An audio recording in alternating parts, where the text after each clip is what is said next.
বাংলাদেশে আর বাংলাদেশের বাইরে পৃথিবীর বিভিন্ন প্রান্তে যেখান থেকে চ্যানেলে দেখছেন, আপনাদের সকলকে সাদর আমন্ত্রণ তৃতীয় মাত্রা দেখবার জন্য। প্রিয় দর্শক, প্রায় 2 মাস হতে চলল, 2 মাসের কাছাকাছি সময় অবরোধের মধ্যে আছে বাংলাদেশ, অবরুদ্ধ একার্থে বাংলাদেশ, এবং প্রায় নিয়মিত বিরতিতে হরতালের মধ্যে আছে। রাতে যারা অনুষ্ঠান দেখছেন, অর্থাৎ আমরা যখন রাতে কথা বলছি তখন হরতালের মধ্যে আছে বাংলাদেশ। হয়তো 1 দিন বা 2 দিনের বিরতি দিয়ে যেভাবে এই হরতালের কর্মসূচি ঘোষিত হচ্ছে, তাতে আবার হয়তো হরতালের ঘোষণা শুনতে হতে পারে বাংলাদেশের মানুষকে। হরতাল অবরোধের পরিস্থিতি যাই হোক না কেন, এই সময়টাতে প্রচুর মানুষ জীবন দিয়েছেন পেট্রোল বোমায়, অসংখ্য মানুষ দগ্ধ হয়েছেন, প্রচুর গাড়ি পুড়েছে, এবং অপরদিকে ক্রসফায়ারও মারা গেছেন অনেক মানুষ।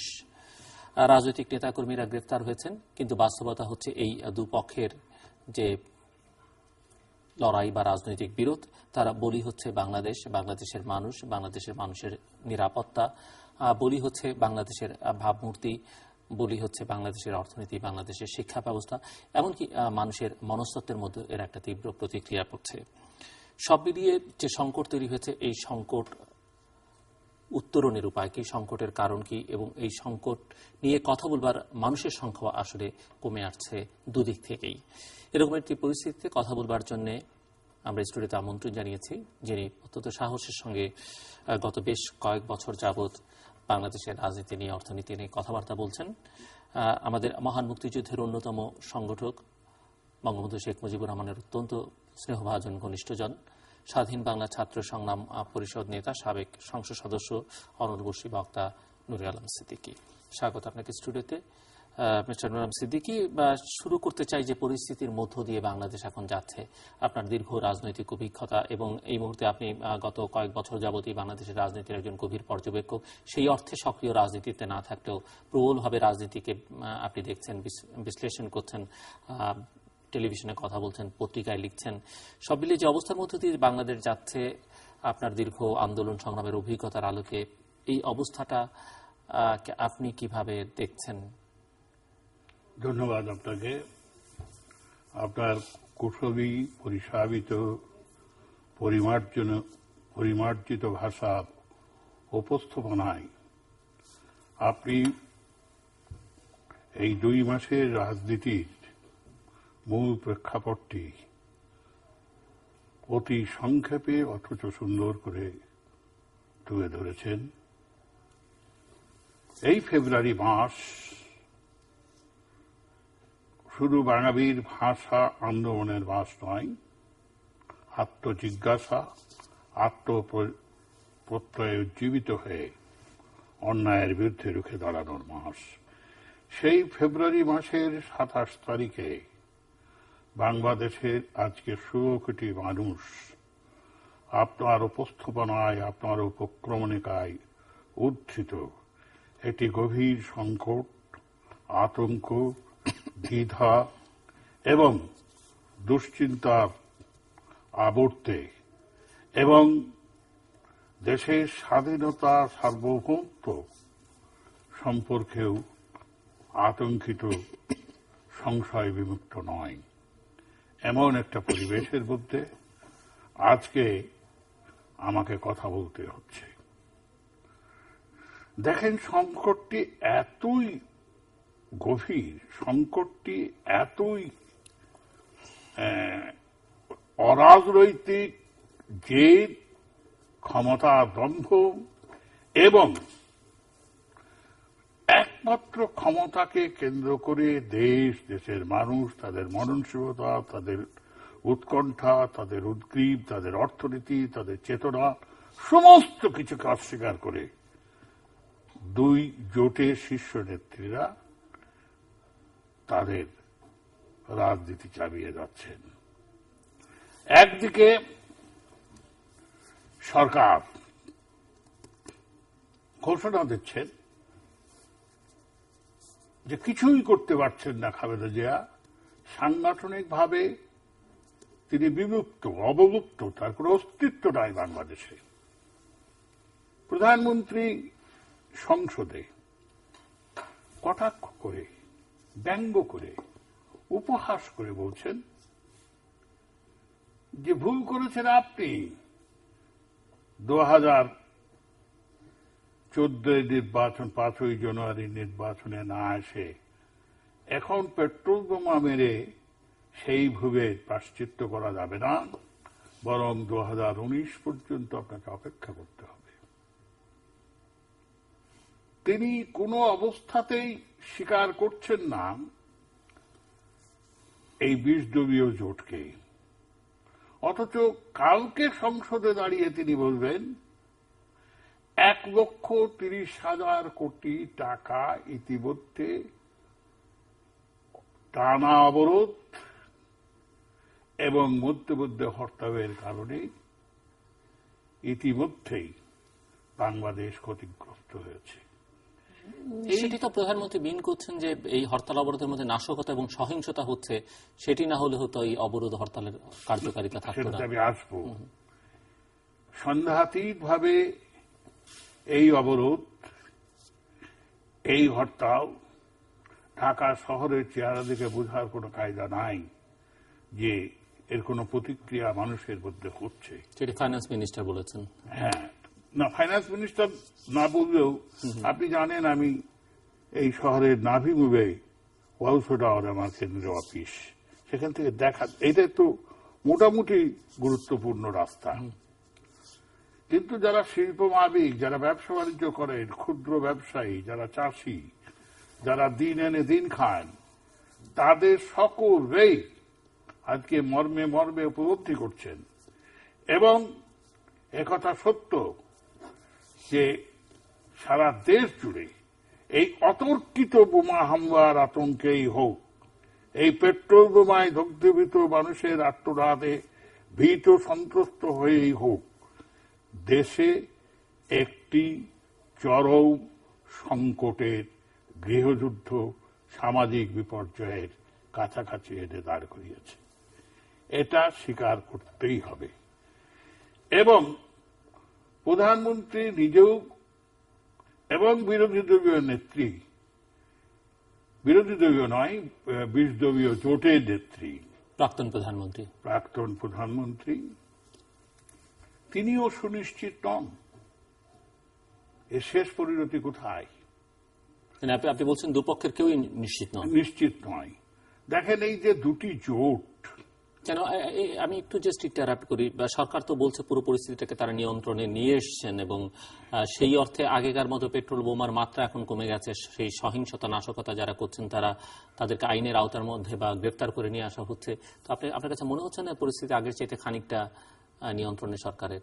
আমি বিনম্র চিত্রে এটাকে অস্বীকার করি এই কারণে যে এটা পুরোপুরি একটা রাজনৈতিক এর উপসংহার না হবে, এবং এই উপসংহারটি হতে হবে দুটি এই জেদি, অহংকারী, ক্ষমতালোভী, প্রতিহিংসাপরায়ণ, অসহনশীল মানুষ, মাটি যাদের হৃদয়কে স্পর্শ করে না, সেই নেতৃত্বের পরিবর্তে দেশপ্রেমিক, মাটি ও মানুষের কথা, যার মননশীলতায়, চিন্তা, চেতনায়, যার প্রতি প্রত্যয়ে স্থান পেয়েছে, তাদের নতুন নেতৃত্ব আসতে হবে। কিন্তু মিস্টার সিদ্দিকী, আমি আপনাকে একটা কথা বলি, আমি জাস্ট ইন্টারাপ্ট করি, আমি আর ঢুকবো না, আপনাকে আর ডিস্টার্ব করবো না এর মধ্যে।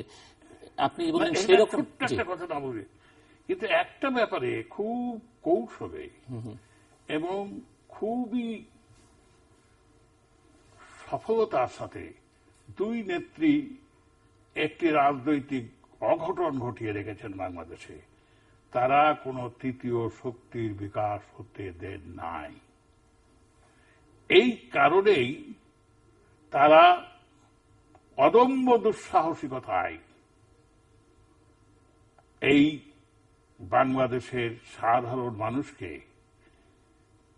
নির্বিচারে উপেক্ষা করার দুঃসাহস দেখাচ্ছে। আমি যে প্রশ্নটি করতে চাইছিলাম যে সেই রকম দেশপ্রেমিক যে নেতৃত্বের বর্ণনা আপনি দিলেন, তার বিপরীতে সেটি তো বাংলাদেশে মাইক্রোস্কোপ দিয়েও খুঁজে পাওয়া যাচ্ছে না। অনেকেই চেষ্টা করেছেন, কেউই সফল হতে পারছেন না। বা আপনি হয়তো বলবেন যে এই দুই নেত্রী বা এই দুটো ধারা তাদেরকে শক্তিশালী হতে দেয়নি।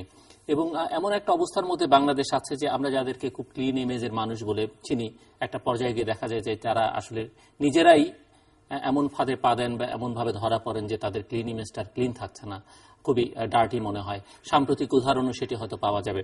এবং বাংলাদেশের controller and auditor general CAG তিনি গতকালকে বলেছেন যে বাংলাদেশের মানুষ কম বেশি সবাই দুর্নীতিগ্রস্ত, এবং কারণ এতে করে বাংলাদেশের সব মানুষই যারা দুর্নীতি করে সবাই কম বেশি লাভবান হয়।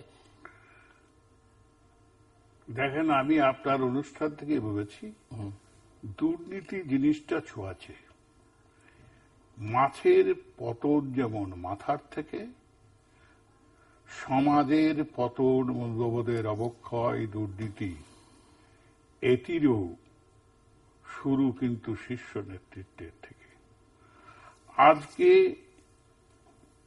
একটা কনস্টেবল এর চাকরির জন্য 4 লাখ, এসআই এর চাকরির জন্য 8 লাখ টাকা, এটা মোটামুটি নির্ধারিত।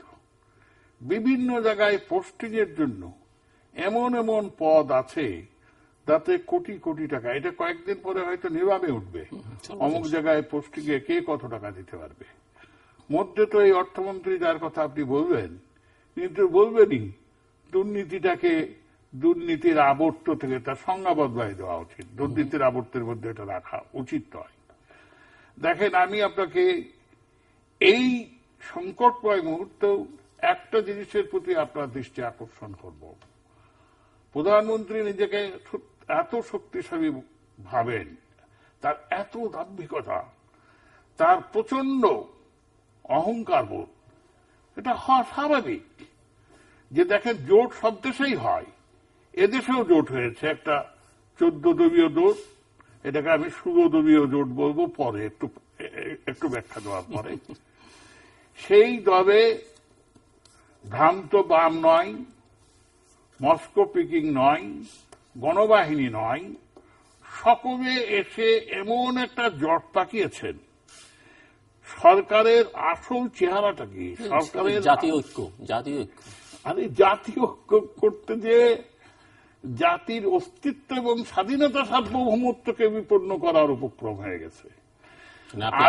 শেখ হাসিনা নিজেও জানেন না মুক্তিযুদ্ধের পক্ষের শক্তি কিভাবে জাতির স্বাধীনতা সার্বভৌমত্ব বিপন্ন করে তুলবে। এটা মুক্তিযুদ্ধের সপক্ষ এবং বিপক্ষ শক্তির এই বিভাজনটাও কল্পনাপ্রসূত।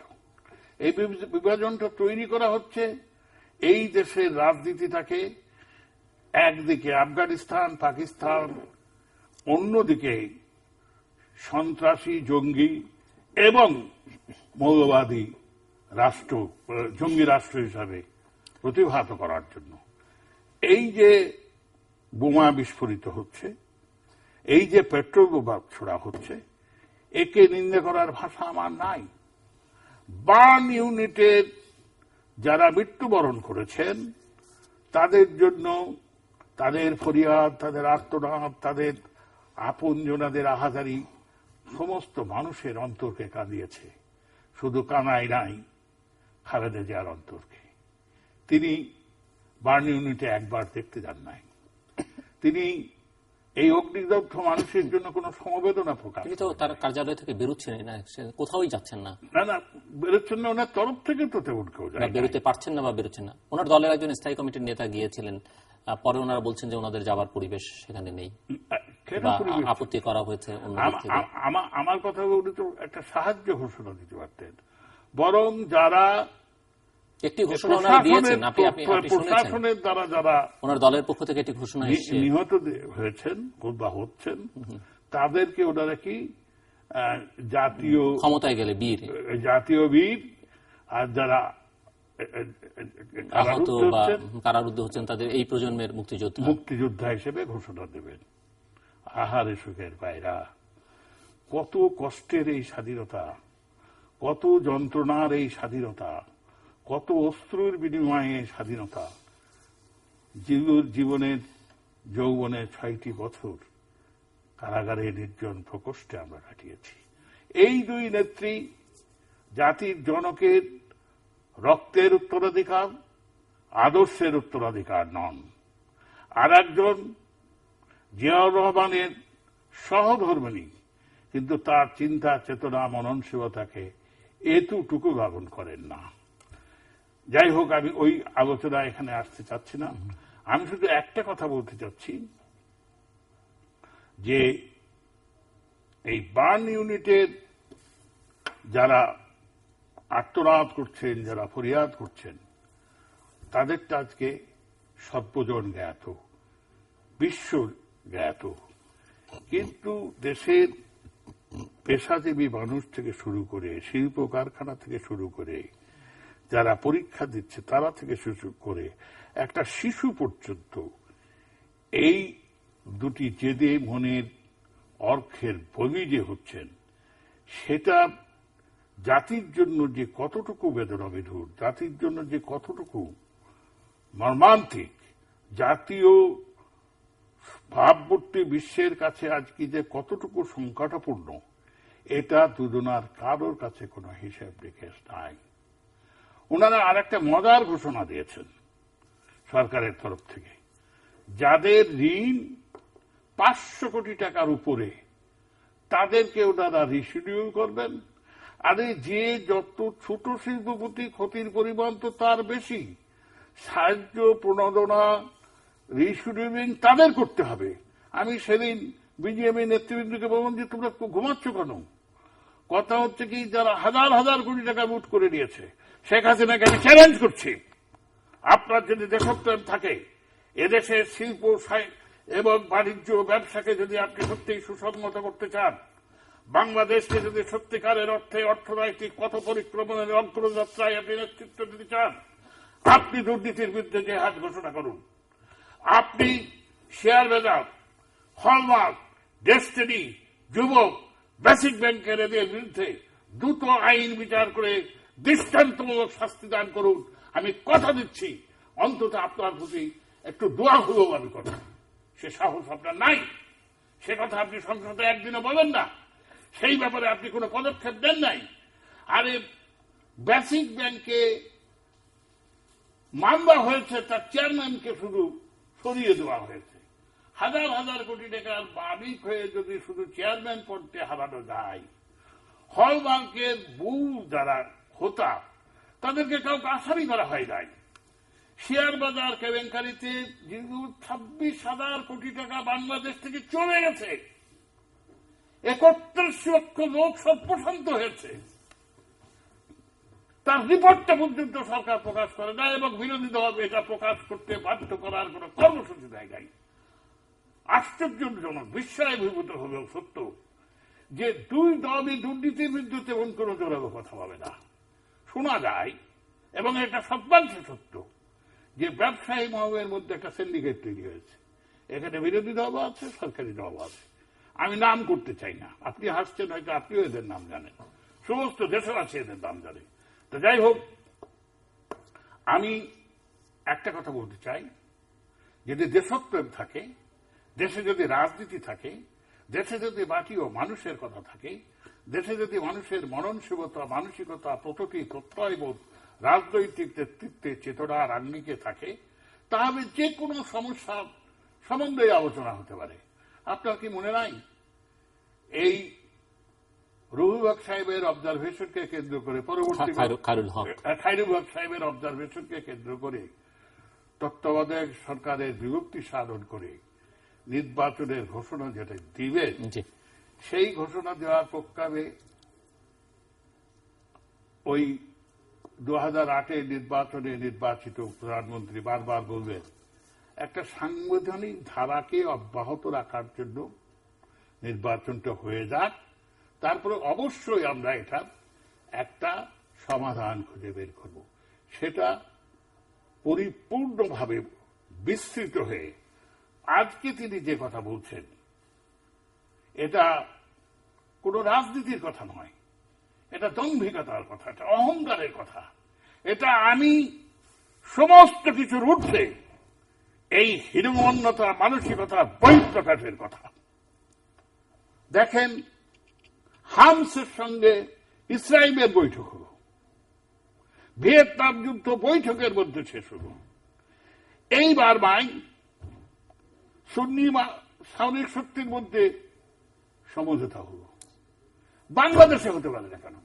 কারণ বাংলাদেশে ওই একই চিন্তা, কেউ কাউকে ছাড় দেবে না। কিন্তু বাংলাদেশে তো হয়েছে শান্তি চুক্তির কথা আমরা বলতে পারি, সর্বহারাদের ক্ষেত্রে যেটি বলতে পারি দক্ষিণ পশ্চিমাঞ্চলে, সেটি তো আওয়ামী লীগ একসময় ক্ষমতা ছিল, তারাই করেছে। ইভেন পিলখানা ইস্যু, যেটি বার্ষিকী আমরা উদযাপন করলাম দুদিন গতকাল, আমি গভীর শ্রদ্ধার সঙ্গে সেই সময়ে যারা কিলিং এর সঙ্গে ইনভলভ ছিল তাদের সঙ্গে তো সংলাপ বা ডায়ালগ বা কথাবার্তা হয়েছে। সেই সংলাপ নিয়ে সাধারণ মানুষের মনে, এমনকি প্রতিরক্ষা বাহিনীতেও নানা ধরনের কথোপকথন আছে। আমি ওটা নিয়ে জানতে চাই না, কারণ সেনাবাহিনী সকল বিতর্কের ঊর্ধ্বে, জাতির স্বাধীনতা এবং সার্বভৌমত্বের প্রতীক। কিন্তু যে সমস্ত সেনা সদস্যরা ওই দিন ওই পৈশাচিক আক্রমণের শিকার হয়েছেন, আমি বিদগ্ধ চিত্তে তাদের বিদেহী আত্মার প্রতি শ্রদ্ধা নিবেদন করছি এবং আমি আশা করব যে অতি দ্রুত সময়ে দৃষ্টান্তমূলক শাস্তি দেওয়া হবে, যে অমূলক একটা সন্দেহ সমাজে বিরাজ করছে তার পরিপূর্ণ নিরসন করা হবে। যাই হোক, আমি যে কথা বলছিলাম, অন্তর্দ্বন্দ্বে ভরা প্রশাসন। একদিকে বলছেন আইন তার নিজস্ব গতিতে চলবে, আইন আইনের চোখে চলবে, আইন আইনের মতো চলবে, আইন সবার জন্য সমান। অন্যদিকে তার অর্থ মন্ত্রণালয়ের দ্বারা নিযুক্ত কমিশনের প্রাচুর্য ঐশ্বর্য প্রভাবের কাছে মাথা নোয়ায় নাম প্রকাশ করা যায় না। দেখেন, সেদিন একটা মিছিল গেল খালেদা জিয়ার, আমি ওনার সম্বন্ধেও বলবো, বাসায় একজন মন্ত্রী বলবেন যে পুলিশ যদি গ্রেপ্তার করতে ব্যর্থ হয়, আমরা কবে করে শিশুর মতো সোহাগ করে দিয়ে ওনাকে কাশিমপুরে শোয়াই দিয়ে আসবো। তাই যদি সত্য হয়, আমার দাবি হবো একজন নিরপেক্ষ নাগরিক হিসাবে খেলাটা ফাইনাল হয়ে যায়। পুলিশ, র্যাব, সেনাবাহিনী আইন শৃঙ্খলায় যারা রক্ষায় যারা নিয়োজিত তাদেরকে প্রত্যাহার করুন। ওই যে 1/11 আগে যে দৃশ্য আমরা দেখেছিলাম, সেটি তো একটা ভয়াবহ সিভিল ওয়ার, যেটি অনেকে আবার বলেন যে হচ্ছেও। আমরা কি সেটি অ্যাফোর্ড করতে পারবো কিনা? অ্যাফোর্ড করতে পারবো কি পারবো না, এই দুশ্চিন্তাটা যদি তাদের মাথায় থাকতো, এই ধরনের মমত্ববোধ দেশের জন্য যদি তাদের মাথায় থাকতো, অবশ্যই তারা এই আগুন নিয়ে খেলতেন না। এই সামাজিক বিপর্যয় বাংলাদেশকে যদি সমন্বয় করে, বাংলাদেশে শুধু গণতন্ত্রই ব্যাহত হবে তাই নয়, শিল্প কারখানাই ব্যাহত হবে তাই নয়, অর্থ নৈতিক অঙ্গন বিকলঙ্গ হয়ে যাবে শুধু তাই নয়, বাংলাদেশের স্বাধীনতা সার্বভৌমত্ব শুধু আতঙ্কের মুখে পড়বে তাই নয়, এই দুই নেত্রীর জন্য যে করুণ পরিণতি, সেটাও তারা ভেবে দেখছেন না। তাইবে তারা নিশ্চয়ই পরস্পরের প্রতি ন্যূনতম শ্রদ্ধা দেখাতেন। যাই হোক, আমি আপনাকে বলি যে 2014 সালের 5ই জানুয়ারি নির্বাচন। আরে ভাই, আপনি তো নির্বাচিত যেভাবেই হোক হয়ে গেছেন, সেখানেও যে আমি আপনার দৃষ্টি আকর্ষণ করব, আপনি অনেক অনুষ্ঠান কুশলীভাবে পরিচালনা করেন। উনি নিজেও নিঃসংশয় চিত্ত ছিলেন না যে 2014 5ই জানুয়ারি নির্বাচনে উনি একটা সংখ্যাগরিষ্ঠ পেয়ে সরকার গঠন করবে। তবে কি প্রয়োজন ছিল এই সমস্ত প্রশাসন, বিচার ব্যবস্থা, তারপরে আইন শৃঙ্খলা রক্ষা বাহিনী সবকিছুকে কবজা করার পরেও 153টি আসনে বিনা প্রতিদ্বন্দ্বিতায় আনার তার কি প্রয়োজন ছিল? প্রার্থী পাওয়া যায়নি। কি কর, হ্যাঁ, প্রার্থী পাওয়া যায়নি। উনি তো ওনার দলের প্রার্থী পাওয়া যায় না, এটা কোনো কথা হলো? বাংলাদেশে আপনি এক বাটি গুড় আপনার গেটের সামনে রাখেন না, মৌমাছির কোনো অভাব হবে? উনি সাহস পান নাই একটা সরকার গঠন পর্যন্ত। যখন 153টি আসন উনি বিনা প্রতিদ্বন্দ্বিতায় উনার পক্ষে নিয়ে নেবেন, তখন প্রশাসন থেকে শুরু করে, বিচারিক ব্যবস্থা থেকে শুরু করে, আইন শৃঙ্খলা রক্ষা বাহিনী থেকে শুরু করে এমনকি দেশের সাধারণ মানুষ পর্যন্ত এই উপসংহারে উপনীত হলো যে উনি তো সরকারে এসেই গেছে, বাবা আমরা শুধু শুধু বাড়াবাড়ি করে বাদ কি। এইখানে আপনার কাছে আমার আরেকটি কথা হলো, তারপরেও এই 153টি মানুষের নির্বাচনী এলাকা আর যে ভোট পড়েছে, এই সব বিভাগে 300 আসনের ভোট দিয়ে যদি আপনি বিভক্তিকরণ করেন, মাত্র 10 ভাগ মানুষের ভোট গত নির্বাচনে পড়েছে। এই নির্বাচন সম্বন্ধে এদেশের মানুষ এবং বিশ্ব জনমত কখনো একটা গণতান্ত্রিক নির্বাচন বলে স্বীকার করে নাই। কেউ কেউ পরে সুর নমনীয় করেছেন, কেউ কেউ এটাকে যে পর্যবেক্ষক পাঠাবো না, যে এই নির্বাচন সব দলের অংশগ্রহণ ছাড়া আমরা স্বীকৃতি দেব না, এই সমস্ত অনেক অনেক অনেক গাল ভরা কথা যারা বলেছিলেন, তাদের কণ্ঠস্বর এখন কিছুটা হলেও ম্রিয়মান। তা এটা কতদিন থাকবে আমি জানি না, এটা অপেক্ষার বিষয়। আমি অবাক হয়ে প্রায় প্রধানমন্ত্রীকে দেখি যে 111-এর মঈনুদ্দিন এবং ফখরুদ্দিন সাহেবকে বিষোদ্গার করছেন, ব্যঙ্গ করছেন, কটাক্ষ করছেন।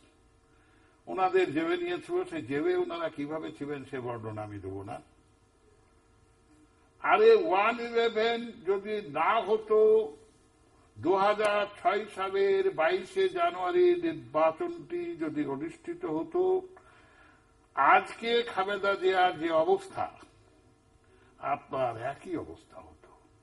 যেমন ভাবে থরে বিথরে সাজানো ছিল, 5টি স্তরে সাজানো ছিল, আপনাকে যে কয়টি আসন দিতেন খালেদা জিয়ার তরফ থেকে ঘোষিত হতো, সেই কয়টি আসনই শেখ হাসিনার কবলে যুক্ত।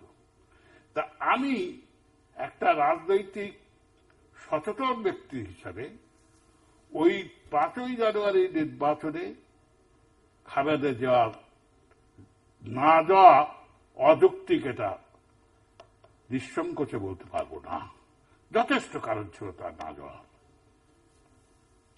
কিন্তু এই 5ই জানুয়ারির যে সভাটি তিনি করতে চাইবেন, সেটিতে বাধা না দিবে একটা মনের উষ্মা প্রকাশ করার জন্য, মনের একটা ক্ষোভ প্রকাশ করার জন্য, মনের মধ্যে যে একটা যন্ত্রণা সেটাকে উদ্গীরণের জন্য খালেদা জিয়া যে সভাটি করতে চেয়েছিলেন, সেই সভাটি তাকে অনুমতি দেওয়া হল না। 4 জানুয়ারির পরিবর্তে ওই দিন খুব সম্ভবত ঈদে বিভাজন নবী ছিল, সেই জন্য 3 তারিখে একই জায়গায় সমাবেশ করলেন সরকারি দল, আর 5ই জানুয়ারি তাদের পারমিশনটা দেওয়া হলো না। তার যারা পারিষদবর্গ, তার যারা প্রতিটি কথায় মানে অর্চনা বন্দনা করছেন, যারা প্রতিটি কথায় বিশেষণের পর বিশেষণ সংযোগ করে তার মনতুষ্টির চেষ্টা করছেন, আর আরেকটু সময় পেবে খালেদা জিয়ার 14 গোষ্ঠী উদ্ধার করছেন, তারা ওনাকে বুঝিয়েছিলেন যে যদি একটা বৈঠক হয়, তা সেই বৈঠক হবে থাইল্যান্ডের লাল শার্ট অথবা মিশরের ব্রাদারহুডের মতো ওরা গেড়ে বসে যাবে। শেখ হাসিনা, আপনিও তো গৃহবধূ থাকলেও আপনারও তো দীর্ঘদিনের রাজনৈতিক পথ পরিক্রমা, সেই শক্তি যে তাদের নাই। 2013 29শে ডিসেম্বর মার্চ ফর ডেমোক্রেসির নিদারুণ ব্যর্থতার থেকেও কি আপনি সিদ্ধান্তটি নিতে পারবেন না যে করুক, সভা করুক? আপনিও দেখতে পারতেন তাদের শক্তি কতখানি, আপনিও দেখতে পারতেন আপনার জনপ্রিয়তার ব্যারোমিটার কতখানি। একটা সভা করতে দেওয়ার মতো আপনি সাহস পেলেন না। তার 3 দিন আগের থেকে সেটি তো বলছেন যে পরিস্থিতি খারাপ হয়ে যেত, মানে গোয়েন্দা রিপোর্ট ছিল যে সমাবেশ থেকে একটা এমন একটা পরিস্থিতি তৈরি হতো যেটি আসলে খুব একটা ভালো হতো না। এটা তো কল্পনা প্রসূত। তাই যদি হবে, তবে 29শে ডিসেম্বর তারা সারা বাংলাদেশে একটা দুর্বিষহ রাজনৈতিক পরিস্থিতি তৈরি করতে পারবে না কেন? ঢাকার একটা গভীর থেকে একটা মিছিল দেবে না কেন? আজকে যে পেট্রোল বোমা মারা হচ্ছে, সন্ত্রাস করা হচ্ছে, এখানে খালেদা জিয়ার কাছে আমার প্রশ্ন যে আপনি বলতেছেন যে এটা আপনি করেন না, আপনি তো এটাকে নিন্দা করেন না। আপনার এই অবরোধের হরতালের ছত্রছায়া এগুলো হচ্ছে, এর সম্পূর্ণ দায় দায়িত্ব ঐতিহাসিকভাবে আপনাকে নিতে হবে বেগম খালেদা জিয়া। এই দায় আপনি কোনো অবস্থাতে এড়াতে পারবেন না। আপনাকে ইতিহাসের কাঠগড়ায় দাঁড়ায় আজ হোক, আজ থেকে 100 বছর পরে হোক, এই মৃত্যুর দায় দায়িত্ব আপনাকে নিতে হবে। বার্ন ইউনিটের এই আত্মদানের দায় দায়িত্ব আপনাদের নিতে হবে। সমস্ত মানুষ যে স্বামী হারিয়েছে, যে সন্তান হারিয়েছে, যে তার কোবের শিশুকে হারিয়েছে, তাদের অশ্রু ফরিয়াদ আল্লাহ আরশ কাঁপিয়ে দিচ্ছে। আপনারা সেখান থেকে, এবং শেখ হাসিনার মুখে যতই গর্ব করুন যে সবকিছু নিয়ন্ত্রণে, কোনো কিছুই নিয়ন্ত্রণে নয়। শুধু ঢাকা শহরে কিছু কিছু বোমাবাদী ছাড়া মিছিল হয় না। মিছিল হয় না কি কারণে?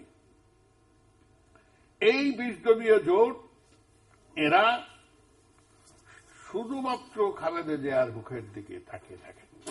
আপনি গোপনে আপনার চেম্বারে বসে বিএনপির স্ট্যান্ডিং কমিটি হোক, প্রাক্তন মন্ত্রী হোক, যত বড় রাজনৈতিক নেতাই হোক, আপনি একবার জিজ্ঞেস করেন তো জিল্লুর সাহেব, কাল কি হবে, দেশের এখন কি অবস্থা, যেটা দিয়ে আপনি আমাকে শুরু করেছেন। যদি এই প্রসঙ্গ তারা এড়িয়ে না যায়, তারা যদি বলতে পারে এটা হচ্ছে, এটা হবে, একটি নেতা আমি বলছি, কি প্রেসিডিয়াম, কি সংসদ, কি কার্যনির্বাহী পরিষদ, কি নেতা, কি মন্ত্রী, কি উপনেতা, একটা লোক যদি শেখ হাসিনার সামনে দাঁড়িয়ে সাহস করে বলতে পারেন এটা করা ঠিক নয়, আসেন আমরা একটা বসে জাতীয় সম্মেলন করে দেখি না কি কথা আছে, মানা না মানা তো আমাদের হাতে রয়েই গেল। আপনি আরেকটি কথা বলেছেন যে যারা এটা করতেন তারা কেউ কেউ সরে গেছেন। এখানে আমি আমার একটা বেদনার কথা, আমি আমার একটা দুঃখের কথা বলতে চাই। আমি সত্যি আশ্চর্যজনিত হয়ে যাই বাংলাদেশের রাজনৈতিক অঙ্গনের এই দৈন্যতা, এই উদয়ত্ব, এই প্রত্যয় প্রতিটির অভাব থেকে। কারণ ধরেন সৈয়দ বদরুদ্দোজা সাহেব, তিনি একজন অসাধারণ অমায়িক ভদ্রলোক, যাকে ইংরেজিতে বলা হয় চার্টার্ড জেন্টলম্যান। তাকে ছোট্ট একটি কারণে কি লাঞ্ছনা, কি অপমাননা, কি কটাক্ষ, কি বেদনাহত অবস্থায় বিদায় দেয়া হল। আপনি আমাদের ডাক্তার অনুষ্ঠান পরিচালিত করে যে জনপ্রিয়তা অর্জন করেছিলেন, আপনার ডাক্তার, হ্যাঁ আপনার ডাক্তার, সেখান থেকে জিয়াউর রহমান সাহেব আপনাকে চয়ন করে ওই টিভির ওই আপনার ডাক্তারের বাগান থেকে চয়ন করে মহাসচিব বানাবেন। আপনি দেশের রাষ্ট্রপতি হবেন। আপনার ভদ্রতা, সৌজন্যবোধ, আপনার অমায়িক ব্যবহার দেশের সমস্ত মানুষ বিমুগ্ধ চিত্তে স্বীকার করে। আরে আপনি ঘরে বসে থাকতেন, আপনি কি জন্য খালেদা জিয়ার এই 20 দলীয় জোটে যে যোগ দিবেন? আমার মাথায় 20 দলীয় জোটে ওনারা যোগ দেননি, সংহতি প্রকাশ করেছেন। একদম পুরা যোগ দিয়েছে, পুরাপুরি একসাথে আছে। আপনি বলবেন আমি শুনবো নাকি? 20 দলের মধ্যে কাঠামোর মধ্যে দেখা যায় না, জিজুর বাতাস অনুভব করা যায়। যাই হোক, তিনি নির্বাচনে দাঁড়াবেন। দেখেন, যখন তিনি রাষ্ট্রপতি পদত্যাগ করার পরে আসন শূন্য যে তার ছেলে যখন দাঁড়াবেন, পাশ করবেন। কারণ তখন আওয়ামী লীগ চেয়েছিল যে একটু পায়ে বাটি পেবেও পাক, কিন্তু বদরুদ্দোজা সাহেব ওখানে তার দাদা কাফিরউদ্দিন চৌধুরী কেন্দ্রীয় মন্ত্রী ছিলেন, তার বাবা এই এর দাদা, মাহির দাদা। তা আপনি ওখানে যাবেন কেন? আপনি অবস্থাটা বুঝবেন না কেন? আমাদের বুদ্ধিজীবী, জ্ঞান বুদ্ধি, শাসনতন্ত্রের অন্যতম প্রণেতা, তার রাজনৈতিক বিশ্লেষণ সম্বন্ধে আমি শ্রদ্ধা করি, কিন্তু কোন একটা এজেন্সির থেকে যদি একটা ফোন আসে, জনাব জিল্লুর উনি ডানা বেবে হংস বাবাকার মতো বাংলা ত্রিসীমানার বাইরে নিরাপদ আশ্রয় ছেড়ে দেবেন। এ দিয়ে তো রাজনীতি হয় না। এই বিএনপির কে আমি আপনার এখান থেকে পরামর্শ দিয়েছিলাম যে রাজনীতিতে হার বলে কোন জিনিস নাই, 2 স্টেপ ফরওয়ার্ড 1 স্টেপ ব্যাকওয়ার্ড, এটা লং মার্চেও হয়েছে। আমরাও অনেক ছাড় দিয়েছি। আমরা 23 মার্চে একদিকে স্বাধীনতার পতাকা তুলছি, বঙ্গবন্ধু ইয়া খানের সঙ্গে 23 মার্চেও আলোচনা করেছেন। আপনার নিশ্চয়ই মনে আছে রেসকোর্সে 7 মার্চের বক্তৃতার থেকে বঙ্গবন্ধু যে 4টা শর্ত দিয়েছিলেন, আমাকে মার্চ 17 মার্চ ঢাকা বিশ্ববিদ্যালয়ে প্রশ্ন করলেন যে এই 4টি শর্তই যদি নিঃশর্তভাবে ইয়া খান মেনে নেয় তাও তো পাকিস্তান থাকে। আপনারা বঙ্গবন্ধুকে জাতির জনক ঘোষণা করেছেন, আপনারা বঙ্গবন্ধুকে ইশতেহারে স্বাধীনতার মূল স্থপতি ঘোষণা করেছেন, আপনারা জাতীয় সঙ্গীত সহ সমস্ত কর্মসূচি ঘোষণা করেছেন। যদি এই খানের সঙ্গে বঙ্গবন্ধুর সমঝোতা হয়ে যায় তাহলে কি আপনারা নেতার বিরুদ্ধে দাঁড়িয়ে বিদ্রোহ ঘোষণা করে এই আন্দোলনকে, স্বাধীনতার আন্দোলনকে সামনের দিকে এগিয়ে নিয়ে যাবেন বঙ্গবন্ধুকে পরিত্যাগ করে, নাকি আপনারা আন্দোলন নির্মাণ করে ফেলবেন, আন্দোলন আপনারা গতিরুদ্ধ করে ফেলবেন? আমি একটা জবাব দিয়েছিলাম জিল্লুর যে best credential of Sheikh Mujib, he can read the pulse of the people and could rise on the occasion. বঙ্গবন্ধুর সবচেয়ে বড় গুণ, তিনি মানুষের হৃদয়ের স্পন্দন বোঝেন এবং সময় মতো মাথা তুলে মেরুদণ্ড খাড়া করে অকুত হয়ে দাঁড়াতে পারেন। এই জন্যই ছাত্র সমাজ তারই নির্দেশে তার চেতনার উত্তরাধিকার হিসাবে সাংবিধানিক কারণে যে কথাগুলো তিনি বলতে পারেন নাই, শুধু বাংলাদেশে নয় সারা পাকিস্তানের সংখ্যাগরিষ্ঠ দলের নেতা হিসাবে যে কথাটা তার মুখ দিয়ে বেরোবে, বিচ্ছিন্নতাবাদের অপবাদে বাংলাদেশের জনমত এবং বিশ্ব জনমতকে বিভ্রান্ত করার সুযোগ থাকবে, সেইগুলো শুধু আমরা বলে রাখি, কিন্তু প্রত্যেকটি কথা তার নির্দেশিত কথা। ফলে সেটি হয়েছে। আজকে সমঝোতা হচ্ছে না, কারণ এখানে একটা প্রশ্ন করতে চাই সমঝোতার। আমি একটা কথা বলবি, এই যে পার্শ্ববর্তী দেশ ভারত, আপনি দেখেন সেখানে তো নির্বাচন হচ্ছে, যদিও দামোদর নরেন্দ্র মোদী মাত্র 29% ভোট পেয়ে নির্বাচনে বিজয়ী হবেন। এর চাইতে অনেক বেশি আসন, 442টা আসনের মধ্যে 411টি আসন পেয়েছিলেন রাজীব গান্ধী, ইন্দিরা গান্ধী নিহত হওয়ার পর। তো তারপরেও তিনি একক সংখ্যাগরিষ্ঠতা, এমনকি তার জোট শাসনতন্ত্র সংশোধনের সংখ্যাগরিষ্ঠতা দিয়েছে। কার আমলে? কংগ্রেসের আমলে। কিন্তু কোনো তো কারচুপির কথা ওঠে নাই।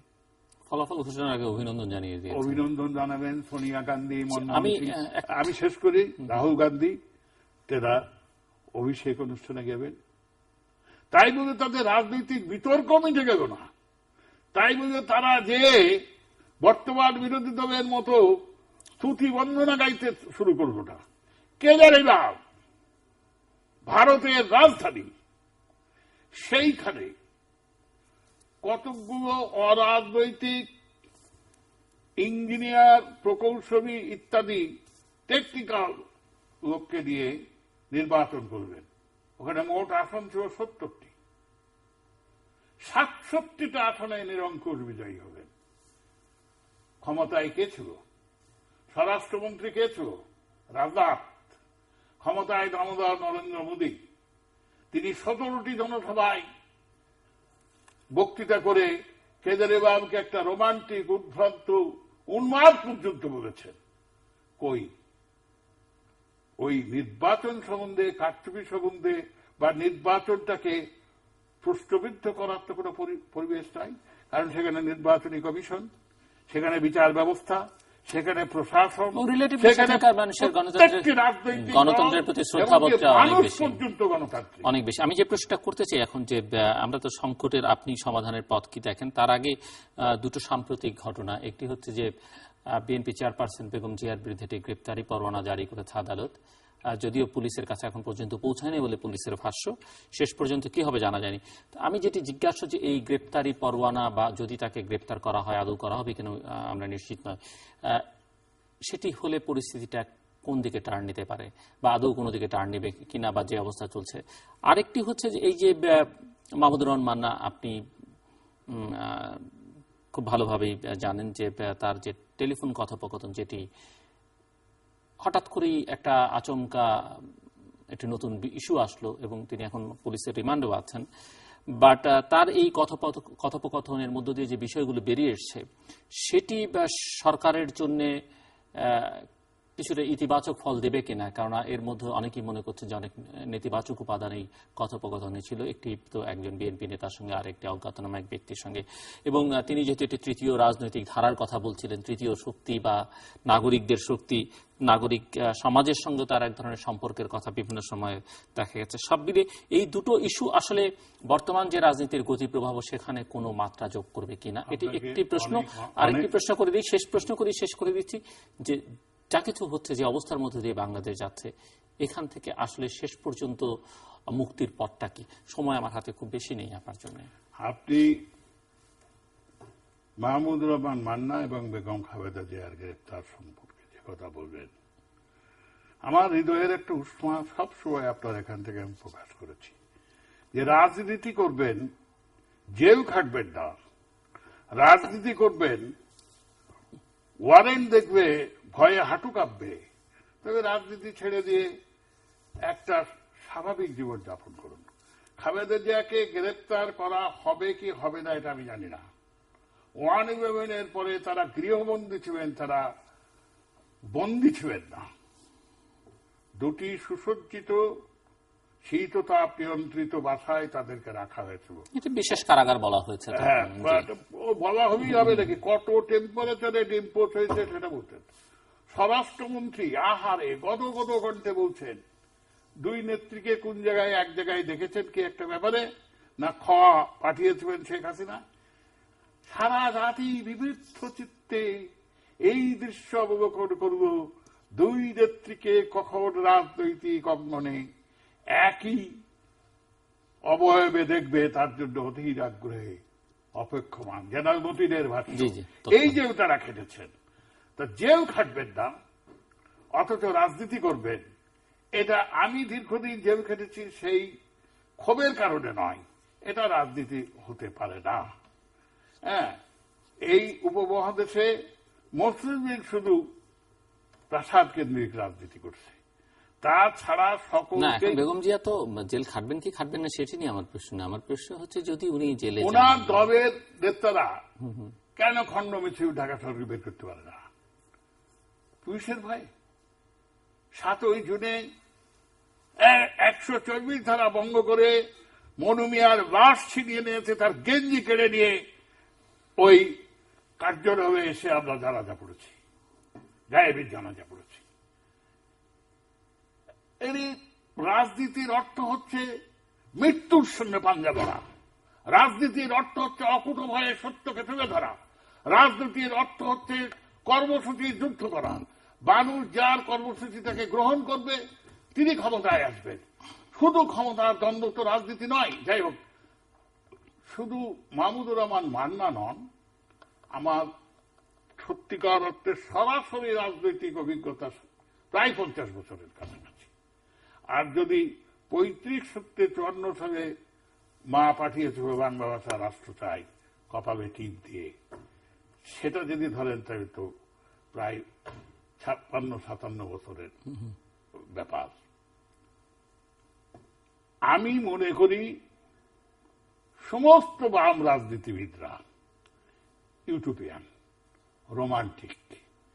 আজকে তিনি বিচারের আওতায় এসেছেন, রিমান্ডে আমি আশা করব তার প্রতি স্বাভাবিক আচরণ করা হবে। কিন্তু আমি সত্যি আতঙ্কিত হয়েছিলাম। 22 ঘন্টা পর্যন্ত আমি খুব দুশ্চিন্তায় ছিলাম। একদিকে পুলিশ বলছেন তাকে আমরা গ্রেফতার করি নাই, অন্যদিকে তার পরিবার বলছেন সাদা পোশাকে নিয়ে পুলিশ পরিচয় দিয়ে নিয়ে যাওয়া হয়েছে। আমি আরেকটি ইলিয়াসের ঘটনা হবে কিনা এই আতঙ্কে ছিলাম, আরেকটি 9 মার্ডার কেস নারায়ণগঞ্জের হবে কিনা, তখন কিন্তু আমি খুব দুশ্চিন্তাগ্রস্ত ছিলাম, তখন কিন্তু আমি খুব বিমর্ষ ছিলাম। তখন কিন্তু আমি খুব উৎকণ্ঠা এবং সংশয়ের মধ্যে কাটিয়েছি, বলতে পারেন বিনিদ্র রজনী কাটিয়েছি। কিন্তু এটা বিচারাধীন, কোথায় যে দাঁড়াবে, এই কথোপকথনের মূল অর্থ কি হবে সেটি বিচারের মধ্যে আসবে। সেটার জন্য আমি অপেক্ষা করব। আমি আইন মানাব, বিচারাধীন অবস্থার উপরে আমি আমার পরিপূর্ণ মতামত দিতে চাই না। কিন্তু আমি একথা বলতে চাই যে এই দেশের গণতান্ত্রিক ভিন্ন মত প্রকাশে, আমি যেটি সরাসরি প্রশ্ন করছি, মানে এক লাইন উত্তরটি যদি দেন, বেগম জিয়াকে যদি গ্রেপ্তার করা হয় সেটিতে সরকার বা বিএনপি কোনো পক্ষ কোনো মাইলেজ পাবে কিনা, মানে তার পলিটিক্সের ক্ষেত্রে? আমার ধারণা আগে দেখতে হবে করা হচ্ছে কিনা। এই গ্রেপ্তারি পরোয়ানাটা কিন্তু 2004 সালের 21 আগস্টের গ্রেনেড হামলার জন্য নয়, 2 ট্রাক অস্ত্র মামলার জন্য নয়, এটি হচ্ছে জিয়া অর্ফানেজের টাকা আত্মসাতের জন্য। এত বড় বড় ইস্যু থাকতে এই ইস্যুতে মামলা করা সরকারের আসলে ধান্দাটা কি? একজন মহিলা কৌতুক করে আমাকে ফোন করে বলছিলেন যে এটা আসলে উনি তো কার্যবাহী থেকে বের হচ্ছেন না, ওনাকে টেনে হেঁচড়ে বের হলে কি প্রতিক্রিয়া হয় এটা অজানা, কৌশলে তাকে গ্রেপ্তার করে ওই গুলশান থেকে তার কার্যবাহীটা দখল করা, এটা হচ্ছে সেই গ্রেপ্তারি পরোয়ানা। আল্লাহ জানে। এই সংকট থেকে আমার হাতে, আপনার জন্য 3-4 মিনিট সময় আছে আমার হাতে, এই সংকট থেকে বেরোবার উপায় কি, পরামর্শ কি আপনার? এই সংকট থেকে বেরোনোর আমার পরামর্শ হচ্ছে মানুষের তরফ থেকে উভয়কেই জানান দিতে হবে এই দাম্ভিকতা, এই অহংকার, এই ক্ষমতালোভ আপনাদের পরিত্যাগ না করবে। কেন মানুষ রাস্তায় নামছে না? এই মানুষটা একদিন বুক পেতে দিয়েছে আমাদের সামনে, কথা সত্য কিনা? যারা ভেবেছিল কামান দাগলে বাংলাদেশকে নিস্তব্ধ করে দেওয়া যাবে, নিষ্ক্রিয় করে দেবে, নিষ্প্রভ করে দেওয়া যাবে, তাদের মোকাবেলা করে বাংলাদেশের মানুষ শুধু তাদেরকে মোকাবেলাই করে নাই, তাদেরকে প্রতিহত করে নাই, বিজয় ছিনিয়ে এনেছে। এই দেশেই তো মীর হোসেন এবং ডক্টর বিমান স্বৈরাচারে নিপাত যাক, গণতন্ত্রের জয় হোক বলে আত্মাহুতি দিয়েছে। এই দেশেই তো 69 সালের গণসমুদ্রের ফেলে চূড়ায় মানুষ পিছনের মতো জমে উঠেছে। সেই মানুষ আজ নির্বিকার কেন? নির্বিকার এই কারণে এই রাজনীতিতে স্বৈরাচার হটিয়ে আরো তীব্র স্বৈরাচার বাংলাদেশে এসেছে। খালেদা জিয়া হাসিনার পরিবর্তে ক্ষমতায় আসুক, মানুষ এটা চায় না। আবার তারা মনে করে এই দুই শীর্ষ নেত্রী মুদ্রার এপিঠ আর ওপিঠ, এখানে যদি মানুষ কোন বিকল্প নেতৃত্ব পায় অবশ্যই আবার এদেশের মানুষ দাবানলের মতো জমে উঠবে। আর যদি তা না পায়, আপনি বলবেন এখানেও আপনি ওই নিয়ে আসবেন, মাথার উপর আল্লাহ রয়েছে। কুলিল্লাহু মামা বিকালুকি তুতিল মুলকা মান তাশাউ ওয়া তুইজ্জু মান তাশাউ ওয়া তুযিল্লু মান তাশাউ বিয়াদিকাল খায়র ইন্নাকা আলা কুল্লি শাইইন কাদির। আল্লাহই সর্বশক্তিমান, তিনি ইচ্ছা করলে ইজ্জত দিতে পারেন, ইচ্ছা করলে বেইজ্জত করতে পারেন, তার হাতে এই সমস্ত ক্ষমতার উৎস। তিনি মানুষের এই আর্তনাদ, মানুষের এই চিৎকার, মানুষের এই বেদনা, এই আহাজারি নিশ্চুপ থাকতে পারেন না। বাংলাদেশে অনেক ঘটনা ঘটে গেছে যেটা অতর্কিতে ঘটেছে, তার এক মুহূর্ত আগে পর্যন্ত যিনি ঘটনার শিকার হয়েছেন তিনিও জানতেন না কত বড় দুর্বিষহ একটা বিপদ নেমে আসছে।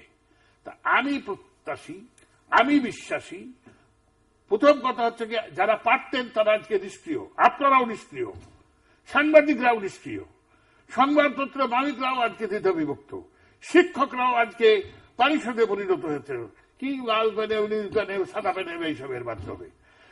আজকে একটা বিরাট অঙ্কের টাকা দিয়ে ছাত্র সংগঠনের পদ বিক্রয় হচ্ছে। একজন জিজ্ঞেস করেছে, ভাই এত টাকা দিয়ে শেষ করতে পারবো পদ কিনবি, লাভ হবে কি? কই ইয়াবা বেচবো, শেষ করতে হবে, ইয়াবা বেচে আমি এই টাকা উদ্ধার করবো, পুলিশ আমাদের ধরবে না। যাই হোক, আমার একটি কথা আমি দেশবাসীর কাছে ফরিয়াদ করব, আমি বুদ্ধিজীবীদের কাছে ফরিয়াদ করব, আমি আপনাদের কাছে ফরিয়াদ করব যে আপনারা একটা প্রত্যয়দৃঢ় ভূমিকা গ্রহণ করুন। শেষ কথা আমি আল্লাহর কাছে ফরিয়াদ করব, আল্লাহ এই ধার্মিকতা, এই ক্ষমতার দ্বন্দ্ব, জনগণের সমস্ত আশঙ্কাকে যারা পদদমিত করে শুধুমাত্র জেদের কারণে, প্রতিহিংসা পরায়ণতার কারণে, এই অসহনশীল মানসিকতার কারণে দেশকে এই সংকটের আবর্তে নিপতিত করেছে এবং স্বাধীনতা ও সার্বভৌমকে আজকে প্রশ্নবিদ্ধ করেছে, কতদিন এটা রক্ষিত থাকবে। যারা আজকে বিদেশি মুরব্বীর জোরে এত দম্ভ এবং দাম্ভিকতা দেখাচ্ছে, তাদেরকে তুমি অবশ্যই সমুচিত শিক্ষা দেবে। আমিন সুম্মা আমিন। কালকে, আজকে শুক্রবার, আমি সকলের কাছে অনুরোধ করব বিনম্র চিত্তে দেশের এই যুগ ও সন্ধিক্ষণে সর্বশক্তিমান আল্লাহর কাছে আপনারা প্রার্থনা করুন, এই অভিশপ্ত নেতৃত্বের থেকে দেশ ও জাতি যেন মুক্তি পায়, মানুষ যেন মুক্তি পায়, এই স্বাধীনতা এবং সার্বভৌমত্ব। আপনি কি আমাকে আর দুটি মিনিট সময় দিবেন? 1 মিনিটের সালে ভালো। আমার হৃদয়ে রক্তক্ষরণ, আমার কান্নার কথা, আমার বেদনার কথা আমি এখান থেকে বলেছি। স্বাধীনতা এমনি এমনি আসে নাই জিজুর। আমি রাজনৈতিক পরিবারের ছেলে। আমার মা আমার কপালে টিপ দিয়ে রাষ্ট্র বাংলা চাই এই দাবির জন্য 54 সালে নামিয়ে দিয়েছিল। সেই আমি কারাগারে থেকে আমার মা পড়তে বসেছে, মায়ের একমাত্র সন্তান ছিলাম জিজুর। আমার মায়ের একটিমাত্র চাওয়া ছিল আমার কাছে, মৃত্যুকালীন সময় আমি তার কাছ থেকে একবার মা বলে ডাকবো। এই বাংলাকে ভালোবাসতাম বলেই, এই বাংলার স্বাধীনতা চাইতাম বলেই, এই স্বাধীনতাকে বক্ষে লালন করতাম বলেই, স্বাধিকার সাহিত্য শাসন থেকে স্বাধিকার থেকে স্বাধীনতা আন্দোলনের বিশ্বাস করতাম বলেই, বঙ্গবন্ধুকে চেতনার স্থপতি মনে করতাম বলেই আমি একদিনের বেড়েও পাই নাই। কারাগার থেকে বেরিয়ে যাওয়ার ফলে আমি কোন অভিনন্দন সম্বর্ধনে সবাই যোগ দিই নাই জিজুর। আমি আমার মায়ের কবরের কাছে গিয়ে দাঁড়িয়েছিলাম। আমি আমার মায়ের কবর থেকে এক মুঠা মাটি তুলে নিয়ে বলেছিলাম, মাগো এই মাটিকে আমি বড় ভালোবাসি, এই মাটির স্বাধীনতা চাই। তাই তোমার মুখে আমি মরণকালে এক ফোঁটা পানি দিতে পারি নাই। তাই তুমি আমাকে একবার আলম্বরে মৃত্যুকালে ডাকতে পারো নাই। তাই তোমার আমি জানাজা করতে পারি নাই। তাই তোমার লাশ আমি কবরে নামাতে পারি নাই।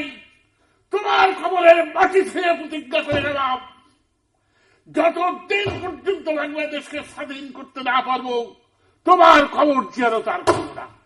এই ব্যথা, এই বেদনা, এই অভিমান, এই বিক্ষিপ্ত হৃদয়ে বাংলাদেশের এই চেহারা আমি কোনদিন প্রত্যাশা করি নাই।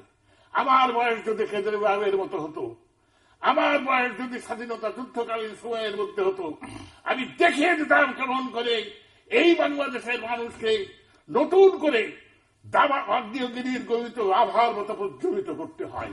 আমি আশা করব আমি না পারলেও নতুন প্রজন্ম থেকে নেতৃত্ব বেরিয়ে আসবে। আমিন সুম্মা আমিন। অনেক ধন্যবাদ মিস্টার নুরুল আলম সিদ্দিকী। দর্শক, কথা বলছিলেন স্বাধীন বাংলা ছাত্র সংগ্রাম পরিষদ নেতা মিস্টার নুরুল আলম সিদ্দিকী।